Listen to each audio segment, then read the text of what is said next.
धन्यवाद मंडळी। या ठिकाणी रूपाचा ध्यानाचा अभंग पुजारी बुवा यांनी आपला सादर केलेला आहे आणि तत्पूर्वी बुवांनी सांगितलं की आजकालचा हा जमाना आहे, हा कलियुग आहे।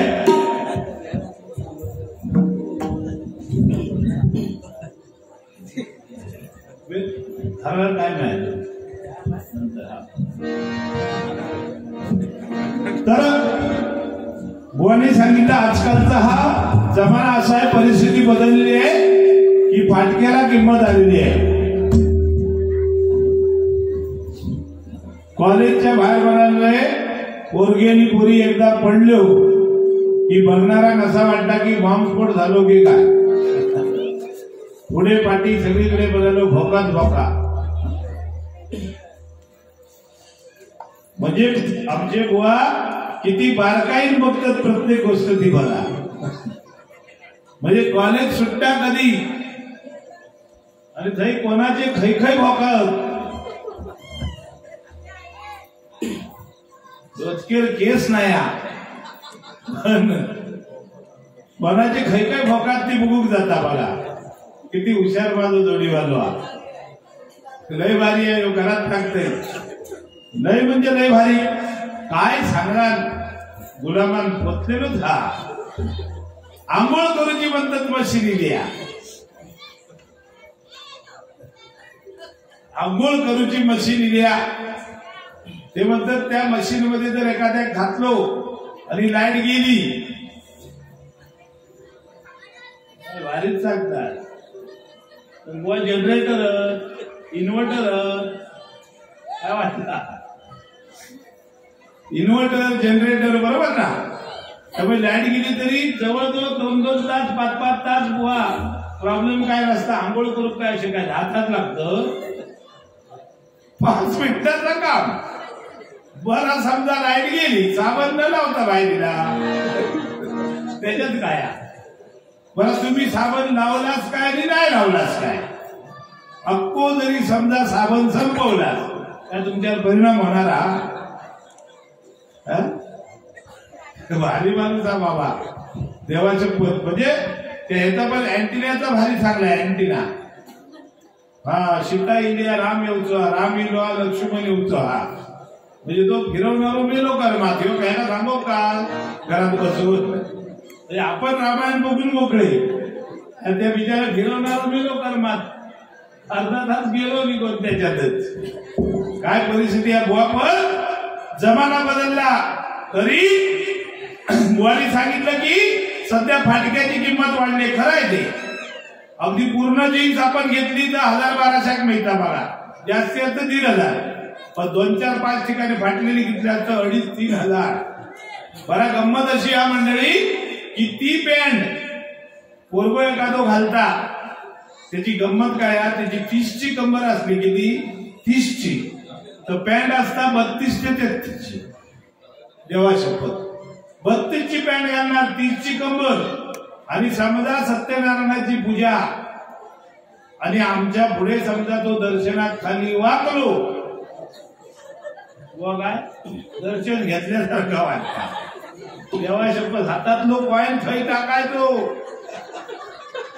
काय परिस्थिती आहे हो। आणि जेवणात समजा पंक्ती बसलो तर असलो असताना तो पुढे धावणार, हे माझ्याकडे डाळ दे, हे माझ्याकडे भाजी दे, पुढे पुढे येणार। आणि तिकडच्या पंक्तीत वाढूसाठी खाली वाकलो की इकडच्या जेवल्यासारखा वाटता।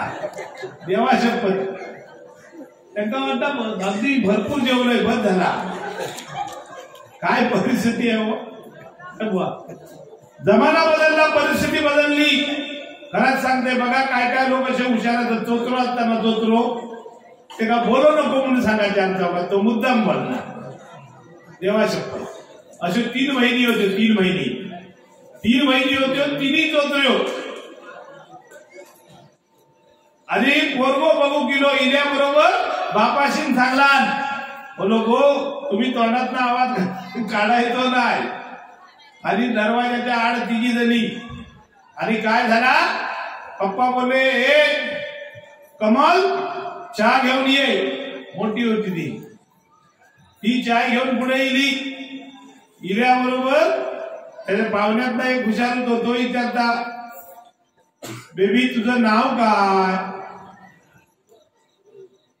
एका सांगलं ना, तू काय जास्त बोलू नको, मी पटकन सांगल वडिलांनी सांगलेला, मी सांगन, तू फक्त विचारलं की मी सांगल, पण चोचऱ्यात बोलत जास्त हवा.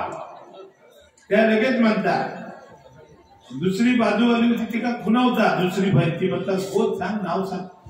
हो गपियात बाबांनी सांगितलं आणा, काय वयायचं नाही म्हणून.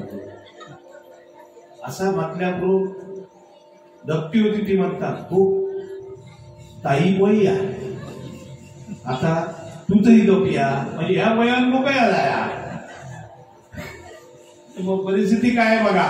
म्हणजे सांगण्याचं तात्पर्य काय की जे का करू नको म्हणताव तर पुढे येणार.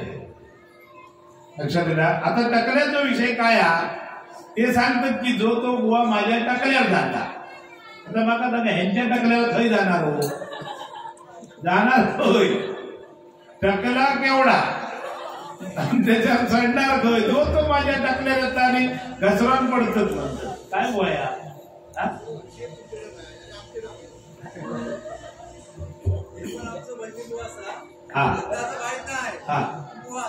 अच्छा असं ते ठीक आहे, चांगली गोष्ट आहे. भजन हे प्रत्येकाने केलं पाहिजे, बरोबर ना. भजनाचा आनंद प्रत्येकाला मिळाला पाहिजे, प्रत्येकाने गाता येत नसेल तर ऐकलं पाहिजे, बरोबर की नाही. चांगली गोष्ट आहे, ते भजन करतात, तुम्ही भजन करा, आनंद आहे, प्रश्नच नाही. पण जी गोष्ट चांगली ती चांगली, काय वादच नाही. पण बुवा टकल्याचा चांगलाच म्हणून सांगते की आपला टकला केवढा आणि त्याच्यावर म्हणालो बुवा चढतो, माझ्या टकल्या जाऊन तो जोडतो चढता. मधी सांगला मी आज नाही सांगा, मधी सांगले शाळेत, त्यांच्या नाड्यांच्या शाळेत पोरा गडबड करूक लागली की बाई फोन करणार, पुजारी बुवा जरा मैदानात यावा, की हे तेल बिल घालून येणार. इले की पोराची खेळोक सुरुवात करतात, कोण घसरगुंडी घ्यायचा, कोण लपाचे पिता. भारी ते घरात सांगते, बराच काय काय टकल्याबद्दल सांगतात. ठीक आहे, मनोरंजन मजा म्हणून केली पाहिजे, विषय तो नाही. पण माणूस बघा कधी तुम्हाला सांगतो त्याच्या देखणेपणावर काय नसता हो, बरोबर ना. तो फाटका जरी असला तरी समाजात वागतो कसा, बरोबर ना, ते महत्वाचं आहे. आपण देवाकडे काय मागतो, आपण देवाकडे काय मागतो याच्यापेक्षा त्याच्या मागे काय वागतो याला महत्व आहे. परमेश्वर देण्यासाठीच बसलाय हो. प्रत्येक भक्ताला तुमची जी काय मनोकामना असेल ती पूर्ण करण्यासाठी तो साक्षात रवळनाथ या ठिकाणी बसलाय. फक्त माणसाने माणूस म्हणून वागायला शिकलं पाहिजे, बरोबर ना.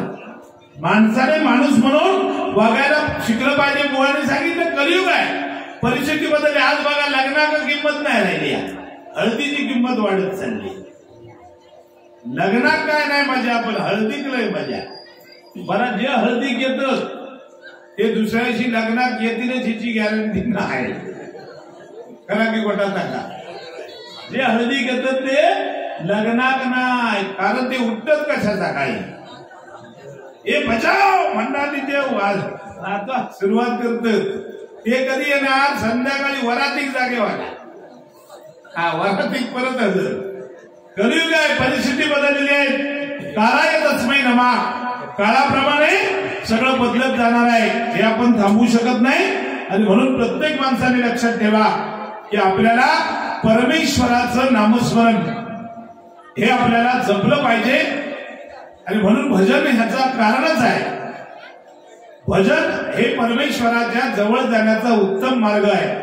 आणि म्हणून या कोळवण घडीमध्ये आज नामस्मरणाचा कार्यक्रम तुम्ही ठेवला, खरोखर आम्हा दोन्ही बुवांना आनंद झालाय, समाधान झालाय. कारण आयुष्यामध्ये ज्या ज्यावेळी कुठे भजन होईल त्यावेळी तुम्ही आम्हा दोघांची आठवण काढणार आहात. आणि खरोखर आम्हाला काका खरंच आम्ही भाग्यवान समजतो. तर तुमच्यासारखी मंडळी या ठिकाणी बसून भजन ऐकतायत. तुम्ही खाली बसलात, आम्ही वरती बसलोय, पण आम्ही श्रेष्ठ नाही मंडळी. कारण नेहमी लक्षात ठेवा, जड पाडळ असतं ते नेहमी खाली असतं आणि हलकं असतं ते वर असतं. लक्षात घ्या, आम्ही तुमच्यापेक्षा 100% हलके आहोत. तुम्ही आमच्यापेक्षा श्रेष्ठ आहेत. कारण नवविधा भक्तीमध्ये श्रवण करणे ही भक्ती अत्यंत पवित्र आहे. आणि ते तुम्ही पवित्र काम या ठिकाणी करता. खरोखर तुम्हाला धन्यवाद देतो. कारण भजन रसिकांमध्ये हौशे गौशे नवशे अशा प्रकारची लोक येतात. कोण हौशीने येतात, कोण नवस करण्यासाठी नवशे म्हणून येतात. हौशे गौशे, गवस म्हणजे काय, गौशे म्हणजे काय, ही भजन आहे, डबलबारी आहे, आपल्याला काहीतरी त्याच्यातलं चांगलं मिळेल या उद्देशाने येतात. म्हणून हौशे गौशेनी नवशे, देवाला नवस करणारे. आणि चौथो एक प्रकार येतात, तो कोण, ज्याका घरात थारो नाही. बरोबर ना, असो पण एखादं येतात, पण भजन ऐकलं पाहिजे. कारण भजनाचं पावित्र्य हे खूप महत्वाचं आहे. आणि म्हणून या ठिकाणी रूपाचा ध्यानाचा अभंग आपल्याला या ठिकाणी सादर करतोय. कारण म्हणजे काय, भजनी बुवा म्हणून आम्ही ज्यावेळी या पेटी समोर बसतो तेव्हा समाजाचा आम्ही देणं लागतोय मंडळी. एखादा वकील चुकला तर एक केस फेल जाऊ शकते. एखादा इंजिनियर चुकला तर एखादी बिल्डिंग चुकीची घडू शकते. एखादा डॉक्टर चुकला तर एखादा पेशंट दगावू शकतो. पण भजनी बुवा एखादा जर चुकला तर समाजाला आपण वेगळ्या थराला नेतो. आणि म्हणून भजनी बुवाने त्या पद्धतीने राहिलं पाहिजे, त्या पद्धतीने समाजासमोर चांगलं देण्याचा प्रयत्न केला पाहिजे. कारण समाज प्रबोधन करणं ही जबाबदारी आम्हा भजनी बुवांची आहे मंडळी. आणि म्हणून तुम्हाला जेवढं चांगलं सांगता येईल तेवढं आम्ही दोन्ही बुवा सांगणार आहोत. आणि त्याच्यातून चांगलं मनोरंजन हे 100% या ठिकाणी करणार. एक अर्ध्या तासामध्ये बुवा गजर घेऊया, बरोबर ना, अर्ध्या तासामध्ये 30 ते 35 मिनिटांमध्ये त्यांचा गजर होईल, नंतर माझा होईल. ठीक आहे, रूपाचा अभंग घेतो. धन्यवाद.